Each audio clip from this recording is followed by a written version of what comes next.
తన చిన్నతనంలో అవమానపడని రోజంటూ లేదు. కానీ ఇప్పుడు తన స్టాచ్యూ లేని ప్రదేశమే లేదు. ప్రపంచంలోనే ఎక్కువ స్టాచ్యూస్ ఉన్న వ్యక్తి ఎవరో తెలుసుకుందామా? హాయ్ గైస్, వెల్కమ్ టు చిట్టి స్టోరీస్ డే 4. 1891లో మధ్యప్రదేశ్ లోని ఒక చెప్పులు కుట్టుకునే కుటుంబంలో డాక్టర్ బిఆర్ అంబేద్కర్ గారు జన్మించారు. ఆయన చిన్నతనంలోనే వాళ్ళ అమ్మగారిని కోల్పోయారు. తనకు చిన్నతనంలో బాగా చదువుకోవాలని ఆశ ఉండేది. కానీ ఆ కాలంలో కులమత భేదాలు ఎక్కువగా ఉండేది. ఆయన లో కాస్ట్ అయి ఉండడం వల్ల ఆయన్ని క్లాస్ లోకి అనుమతించేవారు కాదు. ఆయన క్లాస్ బయటే కూర్చొని చదువుకునేవారు. నీళ్లు అడిగినా ఇచ్చేవారు కాదు. ఆయన కష్టపడి చదివి హైయర్ స్టడీస్ కి ఫారెన్ కి వెళ్లి అక్కడ ఎకనామిక్స్ లో పిహెచ్డి కంప్లీట్ చేసి పొలిటికల్ సైన్స్ మరియు ఇంకా కొన్ని డిగ్రీస్ కంప్లీట్ చేసి తిరిగి ఇండియాకి వస్తారు. అప్పుడు ఇండియా కాన్స్టిట్యూషన్ రాయడానికి ఒక డ్రాఫ్టింగ్ కమిటీని నిర్మిస్తారు. ఆ కమిటీకి డాక్టర్ బిఆర్ అంబేద్కర్ గారు చైర్మన్ గా వ్యవహరిస్తారు. దాదాపు 2 ఏళ్ల 11 నెలల 18 రోజుల టైం తీసుకుని ఒక బుక్ రాస్తారు. ఆ బుక్ మరేదో కాదు, the world's biggest constitution, the constitution of India. 26 November 1949 India constitution ని రిలీజ్ చేసి ఈ రోజు ఇండియన్ కాన్స్టిట్యూషన్ డేగా జరుపుకోవాలని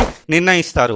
డాక్టర్ బిఆర్ అంబేద్కర్ గారు మన ఇండియన్ కాన్స్టిట్యూషన్ ని చేతిలో పట్టుకుని నడిచి వస్తుంటే అక్కడ ఉండే వాళ్ళంతా లేచి నిలబడి క్లాప్స్ తో ఆయనకి వెల్కమ్ చెప్పారు. So moral of the story ఏంటంటే, కష్టాలు వస్తాయని, అవమానాలు ఉంటాయని ప్రయత్నించడం ఆపేస్తే జీవితమే అవమానంగా అయిపోతుంది. వాటిని ఎదురొగ్గి నిలబడినప్పుడే చరిత్ర సృష్టించగలము.